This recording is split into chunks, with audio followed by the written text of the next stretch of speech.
previous conversations, but actually more recently now I've been talking a lot with the Thrive guys. Oh yeah. Still in the building, but I guess creating a bigger degree of separation. Yes, they've got they've just moved to a new floor now. It's kind of all segmented, and they've got their own door passes now, so they are definitely suffering. Yeah.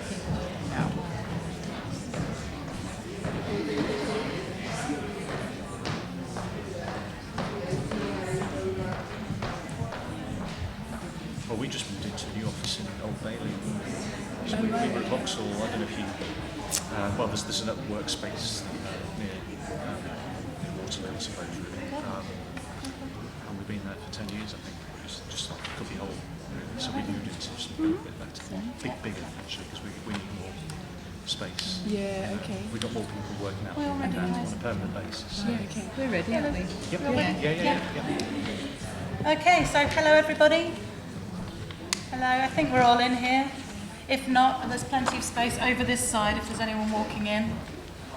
You can direct them over. Yeah, just move. If you're at the end of a row, just be aware that you might have to shuffle along a bit to let people on. So welcome to the last session of the day, bar the final words at the end. It's getting very warm, so the water cooler's out and about. If you want to top up your water at any point, just feel free to wander in and out. And welcome to those watching on the live stream too. Hello. If you're tweeting, the hashtag is Coptimism. That's hashtag COPTIMISM. You probably know that now. So, my name's Steph Allen. I'm Head of Business Development at Creative United. We've been going as a company about 3 years. We used to be part of the Arts Council, and we provide a range of financial products and services designed to enable the growth and development of the UK's cultural and creative industries. One of the things we recently worked on was a report on the provision of studio and workspace across the UK and ways in which we can grow and sustain the building infrastructure necessary to support the artists' network and the creative network in this country. We also are based in Somerset House, just down the corridor from Julie's Bicycle, so we've been talking quite a lot about this and our work over the past few months. So this session is on financing change. I'll read the bit of blurb on the intro that you've probably seen anyway. But from Arts Council and the Heritage Lottery Fund to loans, investments, trusts, foundations, new crowdfunding models and community shareholders, what are the new and old models of financing and how can they help us build the future we want? So that's kind of the setting of this conversation. What I'll do is introduce the speakers. Each of them will talk for 5 minutes each on who they are and where they're from. And then we'll open the floor up to questions, so you'll get a chance to ask everything you want to ask. So the speakers here, we have Lindsay Rowe, who's a Senior Officer Capital and Projects from Arts Council England. Paul Nicol at the end, who's the Senior Relationship Manager in the Social and Cultural team at Tradeoffs Bank. Sian Alexander, Executive Director at Lyric here. And Louise Wilson, the Co-Founder and Managing Director of Abundance. So each has 5 minutes, and I think we're going to start with Lindsay. Okay. So, as you know, I work for the Arts Council. I've been in the capital team for about 14 years now, so I've seen quite a lot of capital projects. Since 1994, we've invested £1.5 billion of capital lottery funding in the arts infrastructure in this country. Our investments created an unprecedented number of building projects, including refurbishments, extensions, and new buildings in places where access and engagement was limited. So when we started funding capital projects, one of the main focuses was physical access and improving physical access, which we're glad to say is now very much embedded in the projects that we see. As we progressed through to about sort of 2001 with our funding programme, we then focused on diversity and cultural diversity, which again is something that we now see much more kind of widely embedded, thankfully, in the proposals.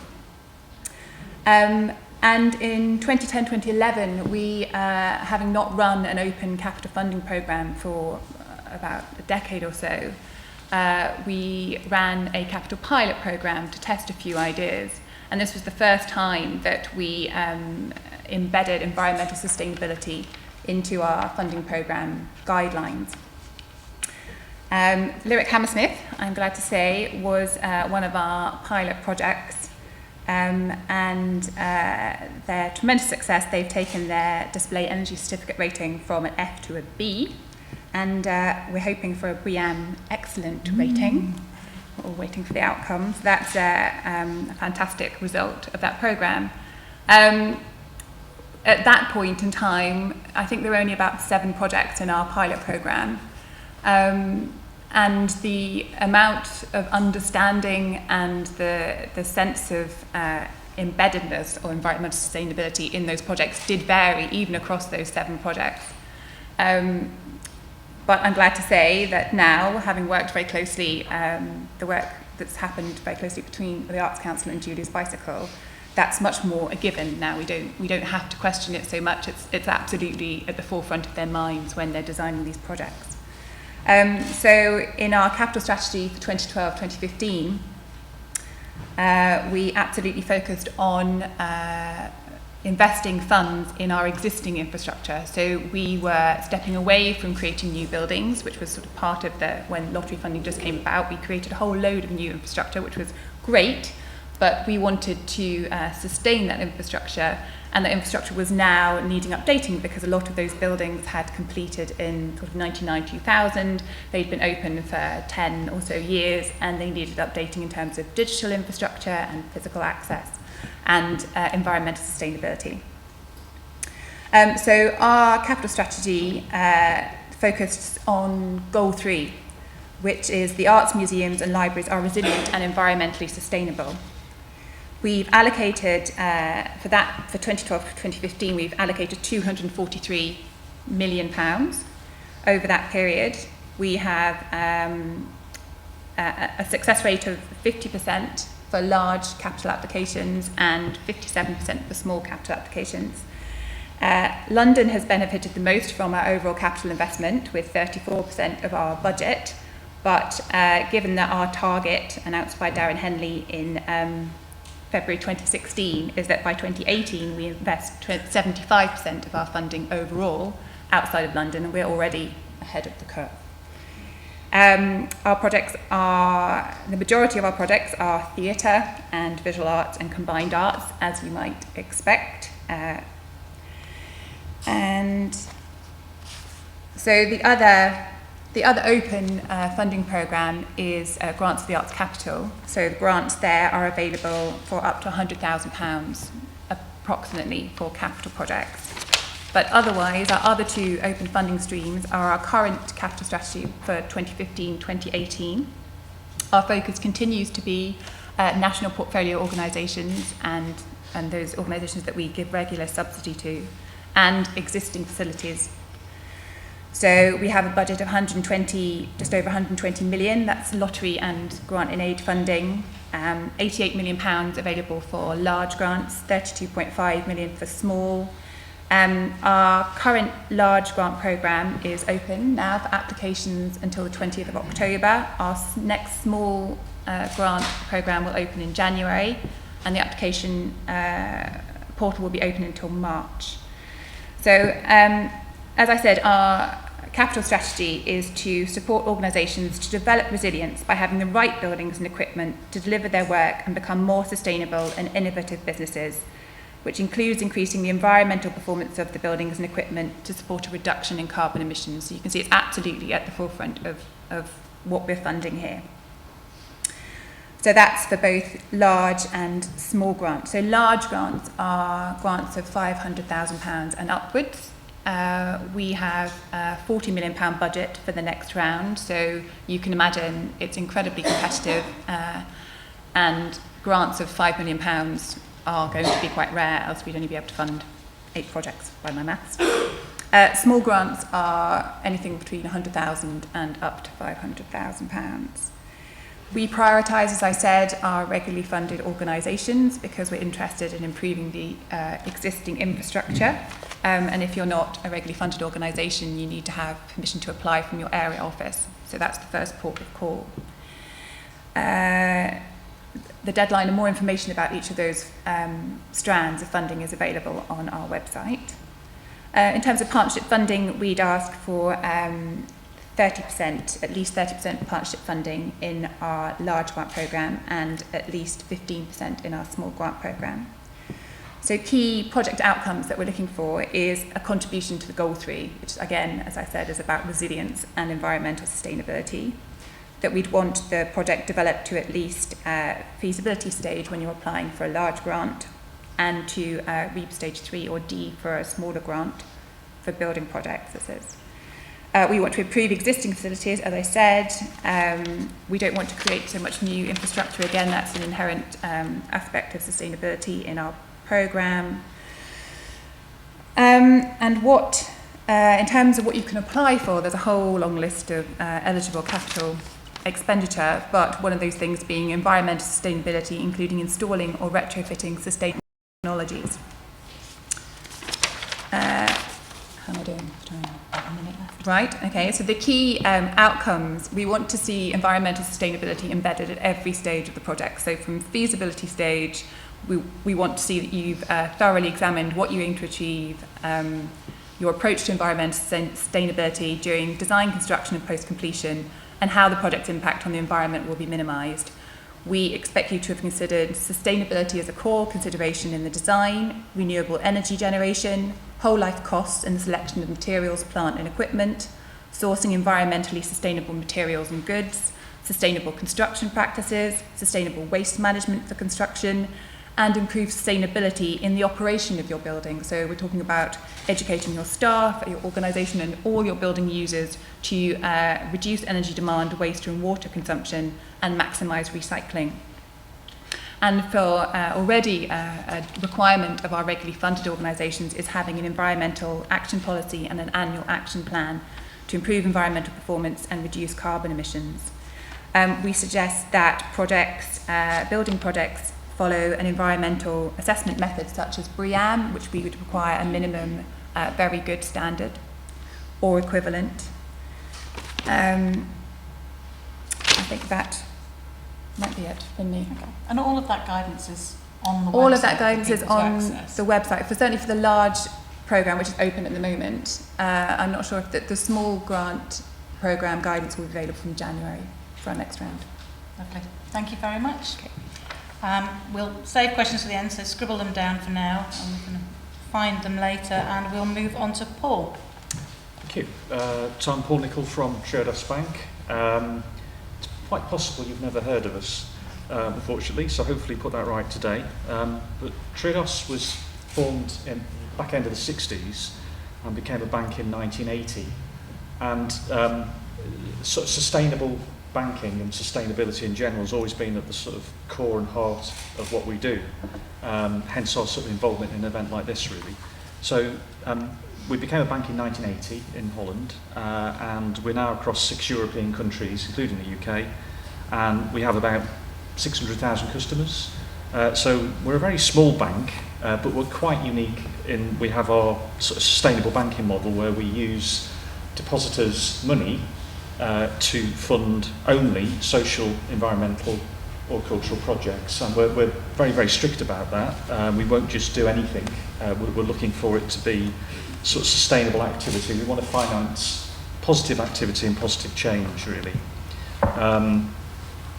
And so obviously we measure our performance in terms of financial performance, and we're heavily regulated like any bank, but we also try and look at the impact in other ways too. And just a couple of quick stats. Across Europe in 2015 we financed organisations and assets that attracted over 18 million visitors. This is arts and cultural type of organisations. And in terms of renewable energy, we financed green electricity schemes that provided energy to over 1 million homes. So we're not just looking at the sort of financial outputs in the way we conduct our business, we're looking at the other aspects too. And so when we look at applications for funding, we're looking at that sort of holistic approach, really. It's not just about the numbers, it's about the sort of wider impacts as well. Transparency is really important for us. So when people put money with us, they want to know what we're doing with it, really. So we're one of the very few commercial banks that will actually publish a list of all the projects that we fund. It's on our website, and you can see exactly where your money has gone. You might not agree with it, not everybody likes everything, but you can at least see where it's gone. So the type of projects we'd be funding could be social projects, like charities, social housing, education, healthcare, any sort of environmental projects really, from sort of nature and environment to renewable energy, to any sort of eco scheme really. And arts and culture is a big part of what we do as well.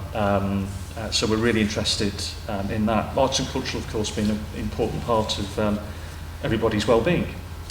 And so, as a responsible lender, apart from looking at the numbers and looking at the financial perspective, we're also trying to take into account people and planet, really.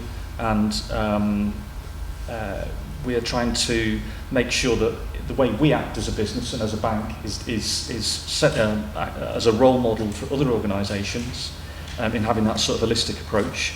And so the organisations that we fund or that we work with, we're looking for them to have that sort of same perspective as well. And we don't expect everybody to be exemplars in what they do. It is very much a journey, and we're looking for people to start the journey really, and we'll try and help them at whatever stage they are along that road. So typically the way we actually help would be through commercial loans. That's the biggest part of our business, and typically our lending would be through sort of long-term mortgage finance, really, secured on property assets. We can do shorter-term finance, so we can do development finance, and we do overdrafts and all that sort of stuff, really. But long-term finance, maybe up to 25 years, is something that we would do. And that could be anything from £100,000 to £20 million. When we're looking at sort of funding applications, we don't have an application form, we don't have tick boxes. It can just start with an email or a conversation, really. And often we might speak to people for 2-3 years before we actually get to the point where they're ready to apply for finance. So we're very happy to start those conversations early. Occasionally somebody's done all that work already and they've got a nice shiny business plan, and we can start looking and going through it. And so when we're looking at a business plan for funding, unlike most of the banks who'd just go to the back and look at the numbers first, what we're doing first is saying, well, what is this? Who are these people? What's the impact of what they're doing? What's the impact on society? What's the impact on the planet? We'll try and make a reasonable assessment of what those impacts are, and if we feel they sort of fit with our values, we'll then look at the numbers and say, well, do the numbers stack up? Because, of course, to deliver all those impacts, you obviously have to be financially sustainable.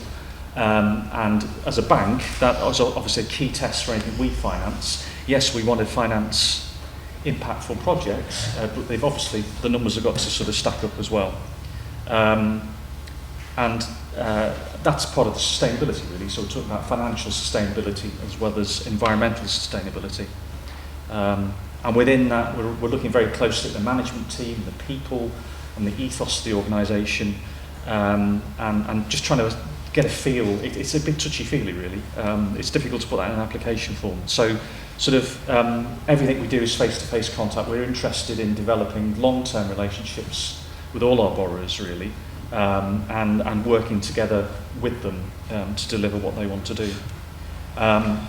After we've made a loan, obviously we need to monitor it, again, in the way any bank would. And we wouldn't just be monitoring the financial performance of these organisations, but we'd be monitoring their impact, particularly what they might have said in their business plan that they were going to do. And that might not just be environmental impact, it could be number of visitors, number of people affected by the work that they do. It could be energy savings, it could be all sorts of things, really. We're not too prescriptive. We'll look at things like BREEAM, and we'll look at things like carbon neutral and all these things, and we'd expect people to comment on those.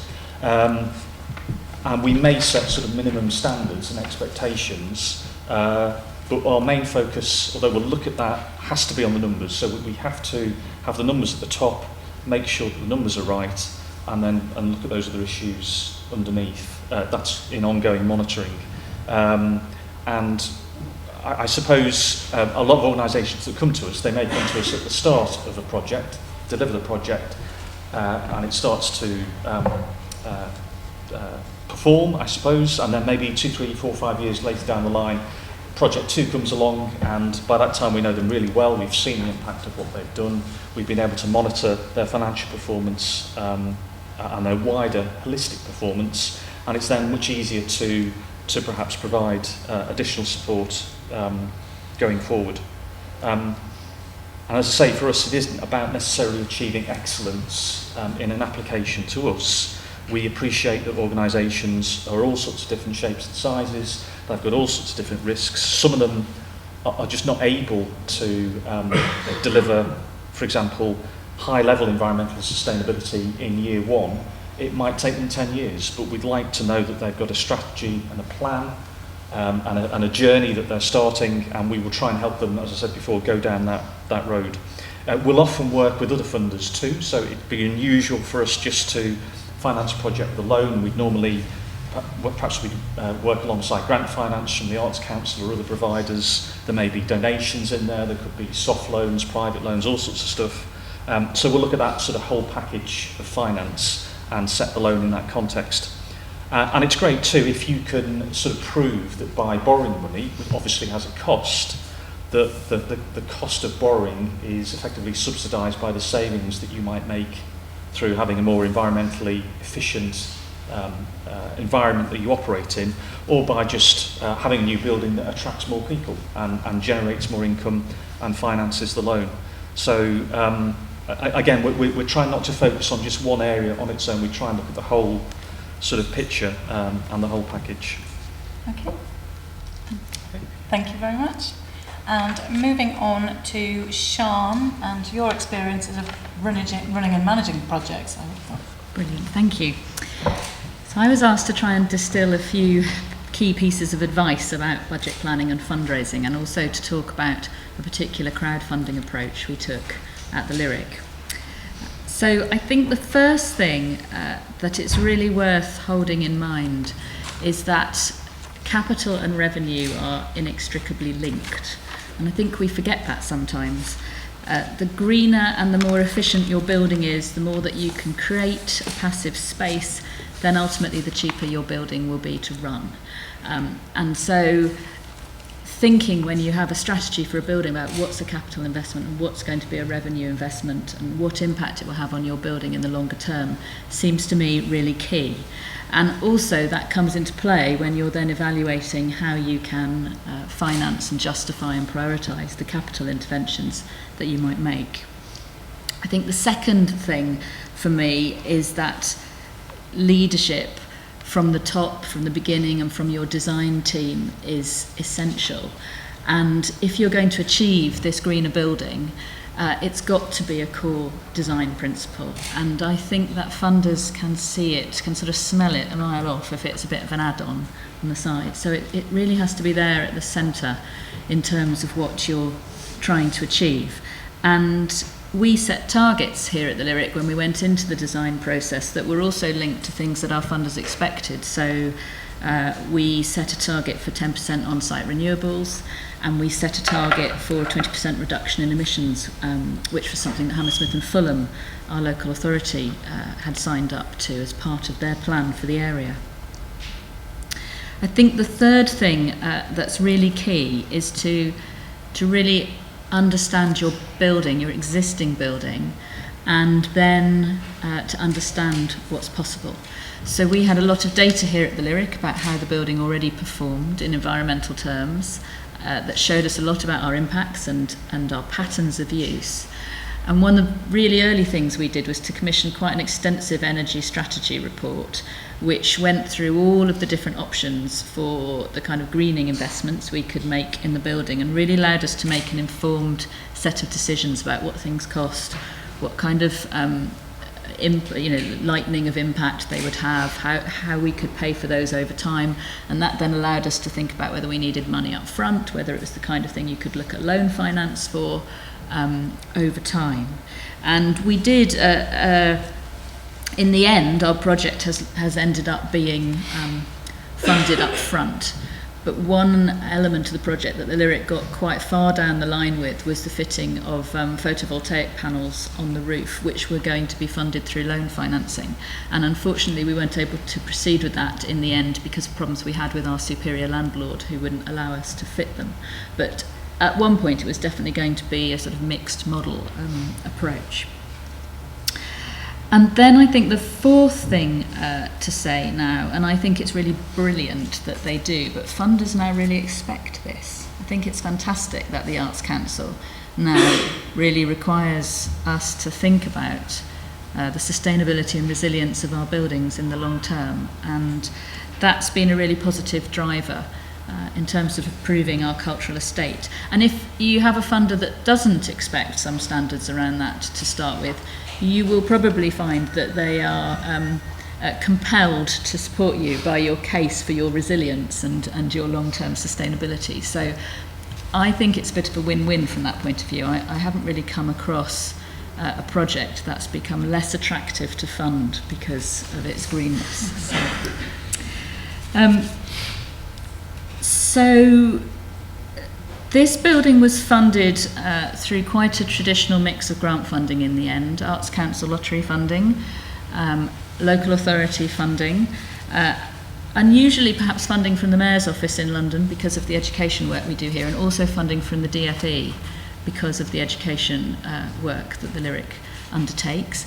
But I've also been involved in smaller projects. Up the road at the Bush, we did they're now doing a much bigger project, but the first greening project we did at the Bush was to change over the old boilers, knowing that that's one of the best interventions you can make in your building. And it was a relatively small-scale project, and we funded that by applying to CETA, the local landfill trust, for that chunk of money for a community space to green it. So that was a good experience with them. And then the thing that people always ask us about at the Lyric is the crowdfunding micro-donation campaign that was run as part of the Capital Project here. I don't know if many people in the room know it, but we get a couple of phone calls, 2 or 3 phone calls a month actually, from people phoning us up and asking us what that was about and how it worked. The Lyric really wanted to find a fresh approach to engaging with its audience in terms of funding towards the Capital Project, and it wanted to move away from the more traditional sort of buy a seat, buy a brick kind of approach, and came up with a scheme that was based on, you could go on our website and there would be, in Lyric style with all our brushstroke that you see around the building, each floor of the building there was a floor plan. And you could click on each individual room, and when you clicked on the room, you could see a number of items in there that you could buy for the building. And the scale of those went from sort of £5 for a cup of tea, a couple of box of biscuits and a few tea bags in the green room for the staff, up to about £1,000, I think. And it was very powerful for us. I think we had about 65,000 people engage with that online platform. They weren't all donors, but it was as much about being able to involve our audiences and our local community in an understanding of what the building was going to be and what you would be able to find inside that Reuben Foundation wing.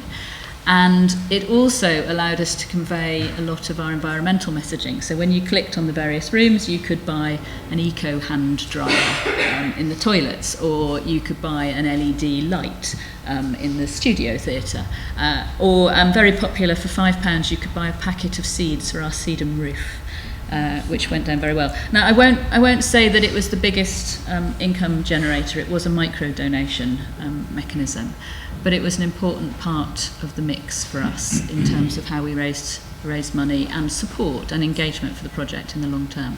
And if anybody didn't see it and wants to know sort of what it looks like, in imitation is the highest form of flattery, and when you innovate it's delightful to be copied. So if anybody wants to go on the Mercury Colchester website, Mercury Rising, you can see almost an identical campaign. They came to see us, and we told them about how it all works, and I'm sure they would appreciate all your £5 and £10 when you go and have a look. Thank you. Fabulous, thank you. And finally, we'll move on to Louise Wilson from Abundance, who will expand more on a very similar theme, actually.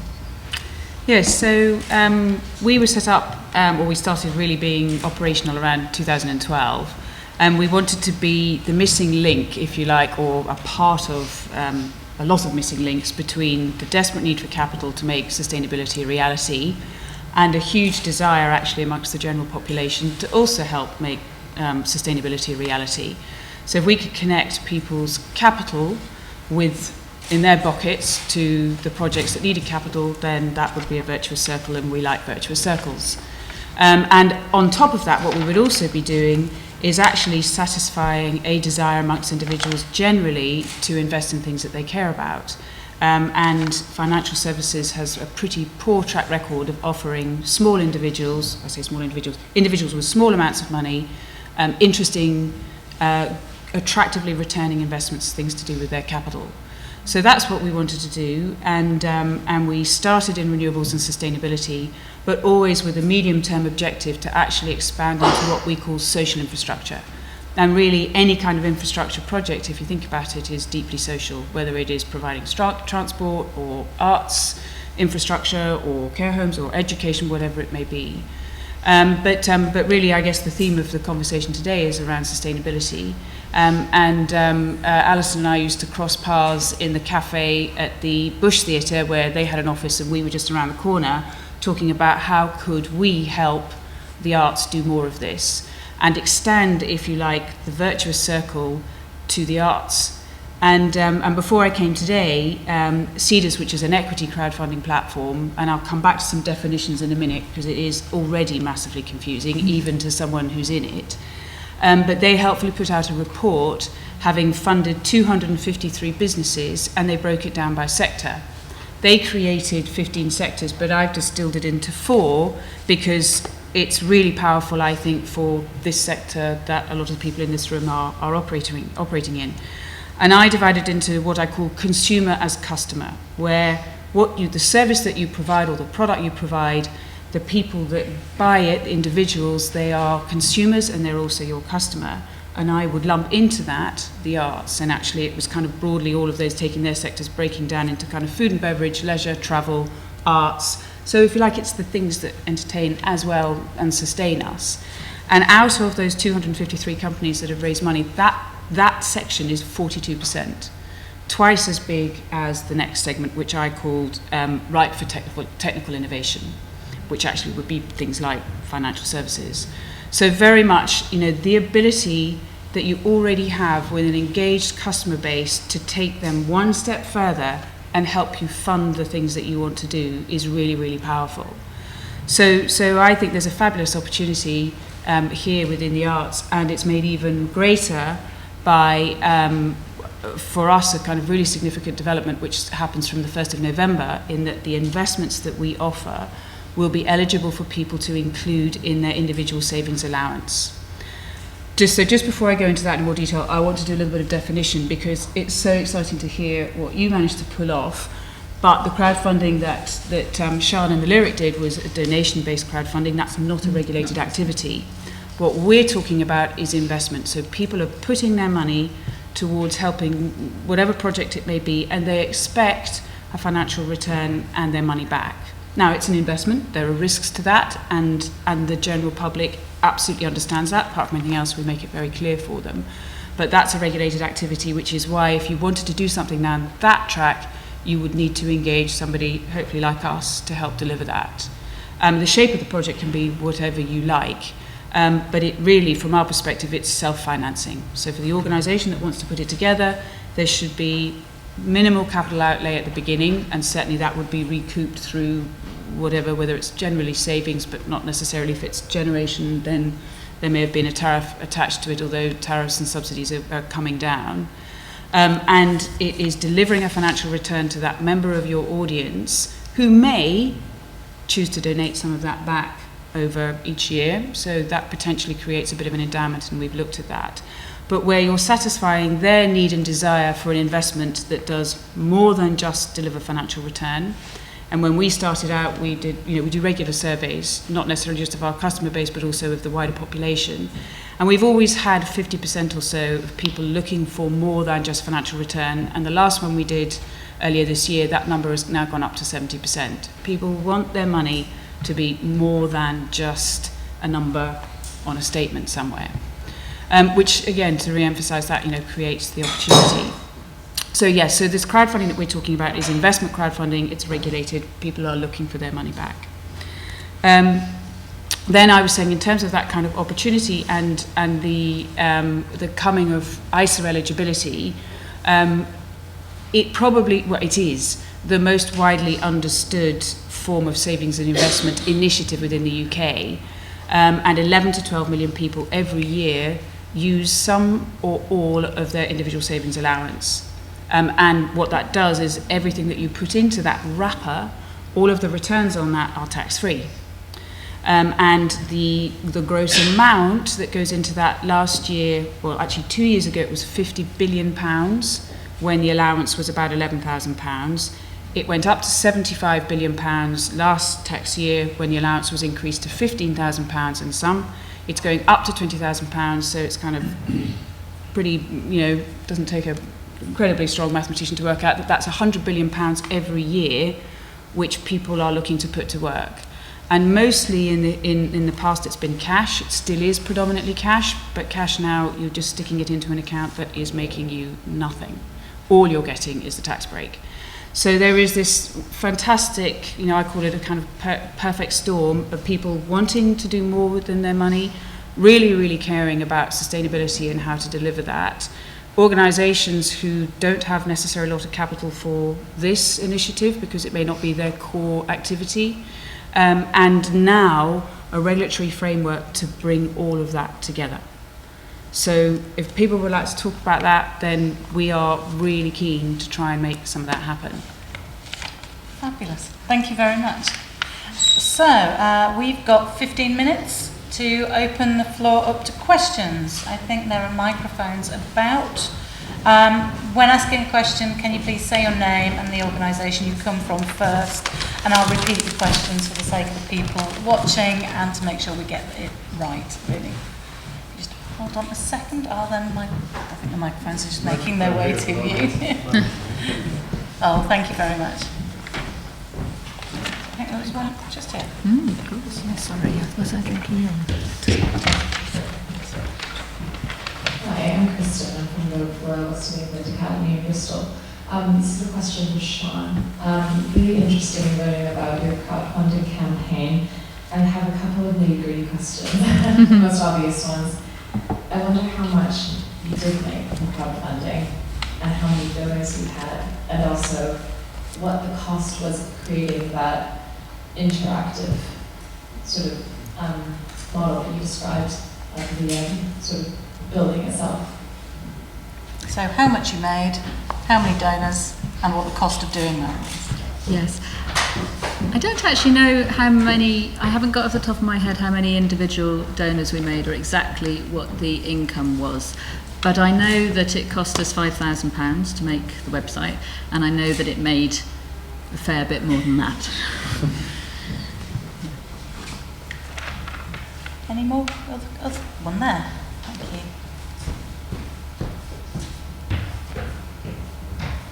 Hello, I'm Natasha and I'm from Tower Theatre Company. Most of the conversation today, most of the presentations have been about building-based companies, and I just wanted to make a comment that there's a lot of the sector that aren't building-based, such as Tower. We're a touring theatre company, and many companies like Tower are in danger of losing our space. So I just wanted to reflect that back to the panel. I wondered whether you know of any schemes, pots of money that are available to arts organisations in order to purchase buildings, even if that's a collective building. I just wanted to make that point. Yeah, so asking about opportunities for currently non-building based organisations to find funding to somehow house them in somewhere. I mean, I think most of the projects we've talked about do that, as far as I'm aware, but have any of you got any further? Yeah. Well, I mean, we had an example of Space Studios earlier this afternoon.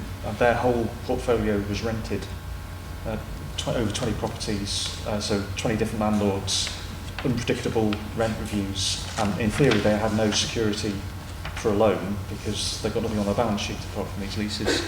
And that they came to us to purchase their first building, which was effectively the landlord saying, I don't want this anymore, pay me this and you can have it. And obviously we were then able to use that building as security, and obviously other funding had to come in because we couldn't lend 100%. But that is quite typical, and then the loan pays for itself because the rental income services the loan. So, and the annual loan repayments were less than what they were paying in rent. So it actually improved the cash flow rather than make it worse. I mean, that's one example, but there's loads of examples where in order to sort of, when you're thinking about the sustainability of an organisation, if you've got an unpredictable landlord or a building that isn't being maintained properly, or other sort of threats, and also you might want to do something with it, you can't, you might want to refurbish it and they won't let you, or you can't because you can't get a return on that investment. So it is common for organisations like that to actually make the decision for their long-term sustainability to say we have to own our own freehold. And organisations like Space and others have that now as their strategy. They say we need to take the risk of being a tenant out of our business model as much as we can. And yes, it's not easy owning a freehold. It comes with loads of other obligations and responsibilities. But at least you can plan for the future, and you can plan investment in the future, really. So it is very common. At some point, you know, most organisations that have not started in their own premises, almost invariably, and then at some point in their development they will acquire a property and go off then on a different journey. But I think all the organisations here would want to support an organisation in doing that. It's a very valid position to be in and request to make.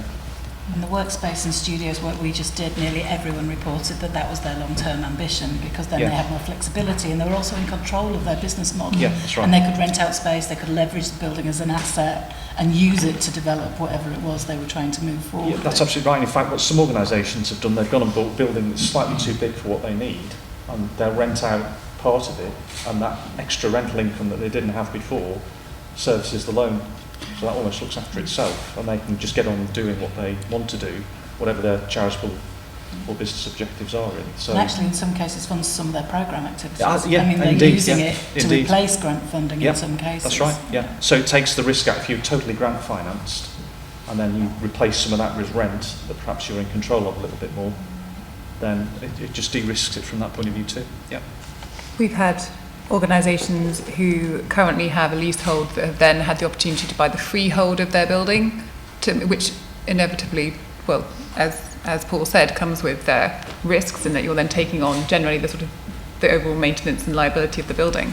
But there is an inherent sort of sustainability and increase to their resilience, or that are renting and purchase a leasehold. Or we've also had an example, again, in our pilot programme, and this isn't for everybody, but Live Theatre in the Northeast, we gave them a grant and they purchased a pub next door to their existing arts buildings, which they then ran as a pub, which then produced an income for them, which then subsidised the art and cultural work that they were doing in their building. So, you know, that there's something that it's led by a kind of very entrepreneurial man who has sort of expertise in that. But that's another option that we would consider.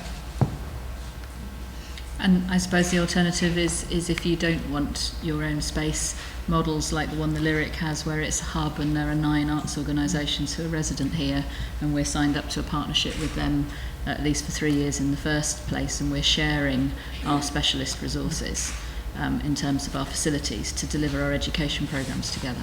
That's another way. Just as there are so many people wanting to buy buildings, they're also looking for the tenants to work with, so they're looking for like-minded organisations they can share that burden with. Any further questions? One at the back up there. Julie Gospar, consultant. I wonder whether, and I apologise, it's quite London-centric, but I wonder whether anyone here has experience of working with developers, because increasingly developers have carbon reduction targets that they can't achieve on their schemes. And for example, from October, in theory, they will have to deliver zero carbon housing. The idea is probably that for all the carbon that they can't actually save on their side, they will pay the local authority. But there's also quite a lot of people saying that instead of giving it to the local authority, they should partner with neighbouring schools, neighbouring housing, and carry out the energy efficiency improvements. I would assume that arts and charities would be good organisations to partner with as well. So to make it clear, if a developer has 1,000 tons of carbon that they haven't saved, instead of paying the local authority £2,000 per ton, they could give it to you, simplistically, to be negotiated with the council. So essentially a question about working with developers and carbon efficiency charges and how those are invested. Has anyone experience of that?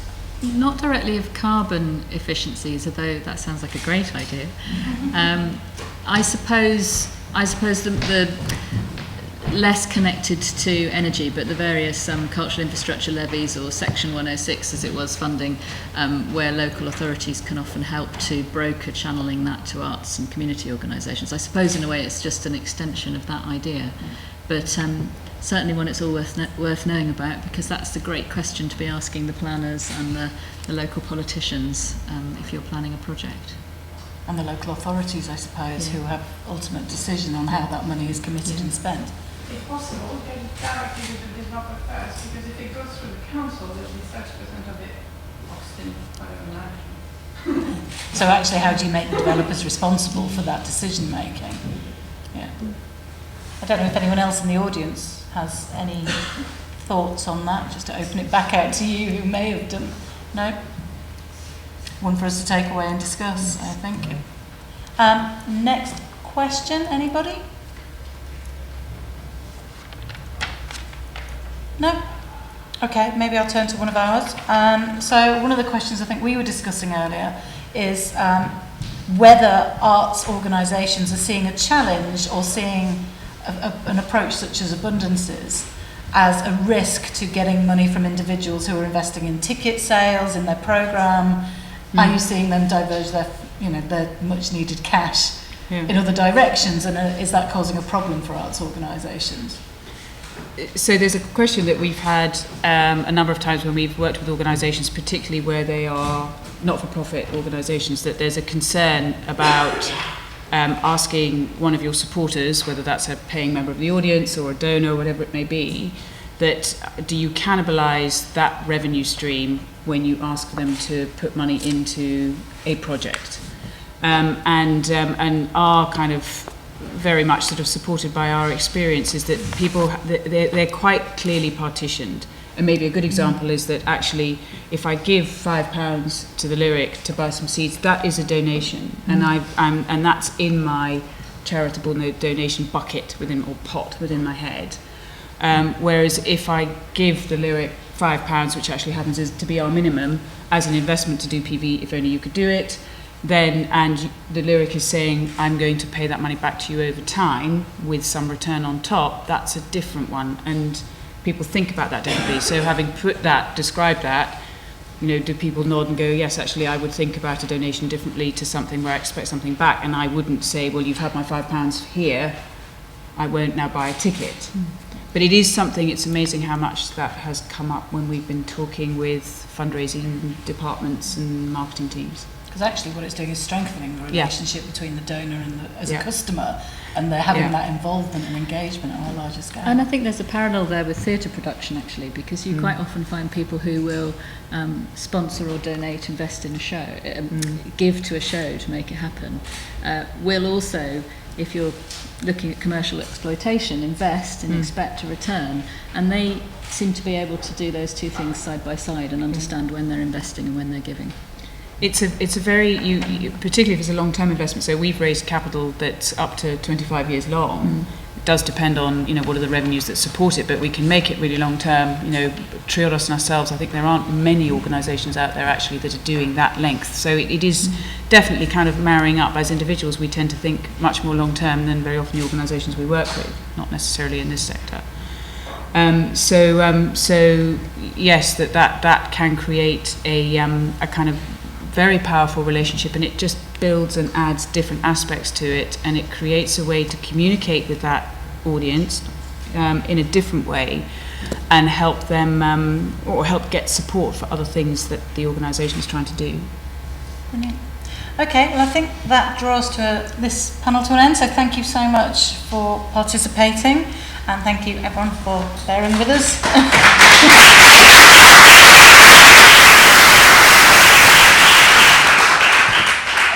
well done everybody. It's been a really long, concentrated day and thank you very much for the panel. I think one of the things that's really exciting for us at JB, and I'm sure many of you feel it as well, is just this real movement around ethical finance that actually means something over and above the balance sheet, and it's really exciting. We are doing some more work around that this year. Thank you, Sho. We're doing some more work around that this year, around the ethics of finance, particularly in the context of energy, but also in the context of that broader, really complex and actually emerging new world. I'm not going to do much for Plenary. I think it will gagging to get out. But I just thought I'd remind us about Paris, which provides us with this framework which is connected to deeper core values, and just to say that every decision we make, including how we finance our work, really does count from now. We've pulled together lots of bullets, which basically I'm not going to go through. I was going to, but I'm not going to, because I think we've heard them enough today, but we will send them out. I think for me the overriding thing is around make sure that your values and your core purpose permeate everything and every decision that you make in all your buildings, both before, during and after. So the final bits are just thank yous, and first of all Arts Council England for supporting this event, but also for being so courageous and bold in this whole context within the arts. The Lyric, thank you Sean so much for hosting and providing such wonderful content around what you've done. The Fit for the Future Network for giving us such exciting input. All the speakers, I'm not going to go through them because there are a lot. Thank you especially everybody for coming. For Sweet Take Studio, Walter, who's our endlessly patient video and film maker, for Stage Text for Life, subtitling, James Allen for photographing, and the JB team.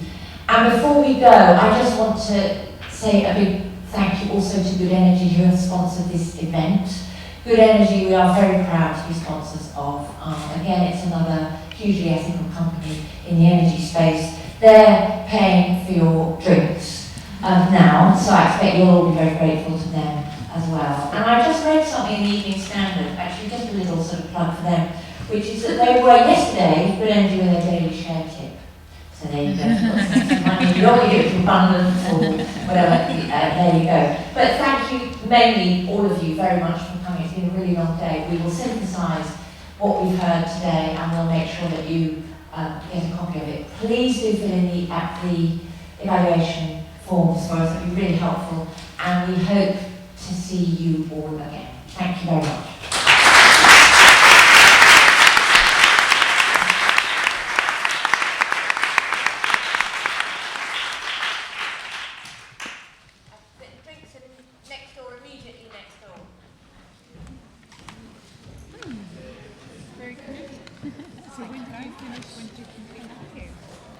Well, the building opened 18 months ago. I know, well actually I used to live just around the corner, so, and I have a 4-year-old, so we came to a few events, you know, when it was in various different stages. It's been a journey. I've known him a long time. Not over yet though, because we're still growing into it. So he said it did take him like an hour and a half to get to work.